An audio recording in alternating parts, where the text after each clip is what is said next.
Thank you for still watching again, Awani, and I would like to go straight to Professor Dr. Kamaruzzaman Iskandar to look at the capacity to build, the ability to bring warring factions to the table. It's not just a mechanism. It needs a lot of thinking, it needs strategies, and it needs a lot of legwork behind the scene.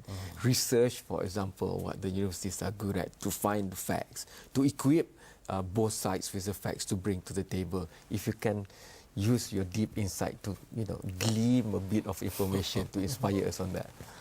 Well, actually, peacemaking, peace building work, it is something that can both be learned as well as something that has to come from within. Yeah. So I think Malaysia. Okay, let's talk about Malaysia first. Yes. Because we are looking at it. We can look at it at different levels. Yeah. Malaysia, as the third-party facilitator in this particular situation, actually has, the capacity. And it's been proven that we do have the capacity to facilitate in a serious armed conflict between two actors, and we have been able to find a solution that will be acceptable to everybody. Okay, and I think that shows a lot about the role and the commitment of Malaysia, to Mindanao. But the facilitator, okay, he is a person that facilitates the discussion. Behind him, there are many other people, who are doing, like you say, doing the legwork, running around, trying to connect the people, trying to find the information, trying to locate, what are possible sources of peace within this whole complex situation, that we can move in and try, to enhance. People to empower, groups to bring together. A lot of these things, happen behind the scene. And some of these things, actually, a lot of other people, not only the facilitator and his team has been doing.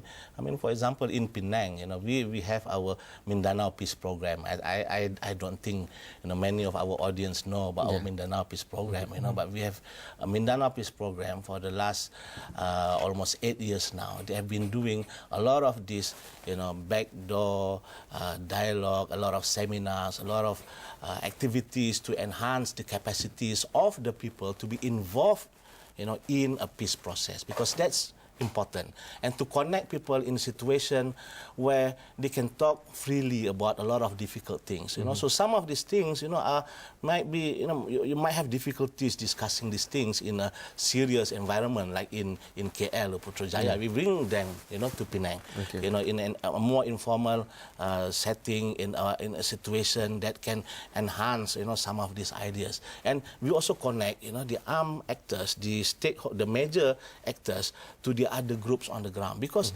peace is something, that you cannot only resolve by allowing just the two main actors to sit down, negotiate, discuss, what the future is going to be for everybody. You have to involve everybody. You have to involve other stakeholders as well. And from the communication perspective, because that's my field, and I look at it, the moment I see writings, the moment I see the engagement of the ideology and the intellectual side of MILF, for example, because it's so easy for international media, especially, to just look at MILF from only the armed struggle. But to see the struggles of the people, to see the soul of the struggle, and for USM to be able to open the wrappings for them to espouse their intellectual capacity. I think that's just another dimension to it altogether.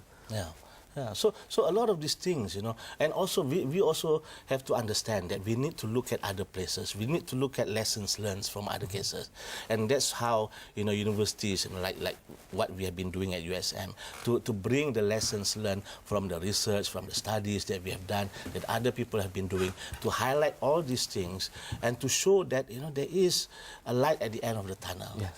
God willing, inshallah, the light of the end of the tunnel will start concretely coming Monday. But there are challenges still abound.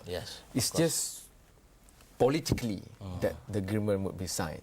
But on ground, in Mindanao itself, I would like to touch, for example, one area.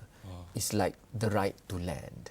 This is a very thorny issue, not even in Mindanao, even in Malaysia, in some places, the native land, the native customary rights, for example. What more in a conflict-flavored emotions and thinking in Mindanao? How do you think that can be resolved?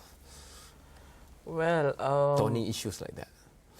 if, for example, speaking about land, honestly, that's the utmost fear that I have, you know, because it's very hard for those Christians who were resettled in Mindanao, and they're there for more than 20 years or even so. So it's really very hard for you to just, you know, tell them, okay, the land that and move away. and then move, go back to Luzon or wherever they came from. But what I have in my mind, I think that the best one is the Moros also have to acknowledge the fact that, you know, they have been there for quite a long time. They have to acknowledge that, but the government that would be set up has to give a special privilege to the Moros. If I may say so, for example, here in Malaysia, the government give affirmative action to the Malays. You know, this is to acknowledge the fact that those Malays before have been treated unjustly. So this is the thing that we want also in Mindanao, to acknowledge that, you know, those Bangsamoro people have been treated unjustly, so we have to give a special privileges for them to capacity building in order to get peace might involve the mechanism after the peace process accord is signed. So is that ingrained into the mechanism of the framework? Because things like aggregation of land and social contracts, for example, will have to be negotiated. I think we have to look at this framework agreement as the roadmap. I think a lot of these things actually are covered under this agreement. I mean, for example, when you talk about capacity building, you know, the Bangsamoro leadership institute, and then the Bangsamoro Development Agency, you know, are focusing on this kind of issues. And then under this framework agreement, you also see like issues with land, and it's not mentioned in detail, you know, but it's saying that they understand, you know, that there need to be some kind of reparation. They're acknowledging that the land, you know, used to belong to the Bangsamoro, and some kind of action needs to be taken, reparation. You one of the few Malaysians that I know really have intensive knowledge. You would have to come again. You also have to promise to come again. And kita akan terus bincangkan isu ini kerana ini mungkin akhirnya menyaksikan padamnya bara-bara konflik diaspora Melayu di sekitar Asia Tenggara, dan mungkin kitaran dunia itu begitu ya, setiap 500 tahun muncul kembali kekuatan, dan itu kita akan terus perhatikan. Hantarkan pandangan anda sendiri pada email ataupun Facebook dan Twitter Awani, dan saya rasa malam ini kita telah buktikan bahawa ini mungkin boleh memberikan inspirasi kepada anda di luar sana, sama ada PMR ataupun yang akan mengambil SPM, bahawa fikirkan juga tentang perdamaian di USM, dan mungkin itu suatu jurusan yang elok untuk anda cuburi. Sekian, selamat malam dan terima kasih. Thank you so much. Thank you so much.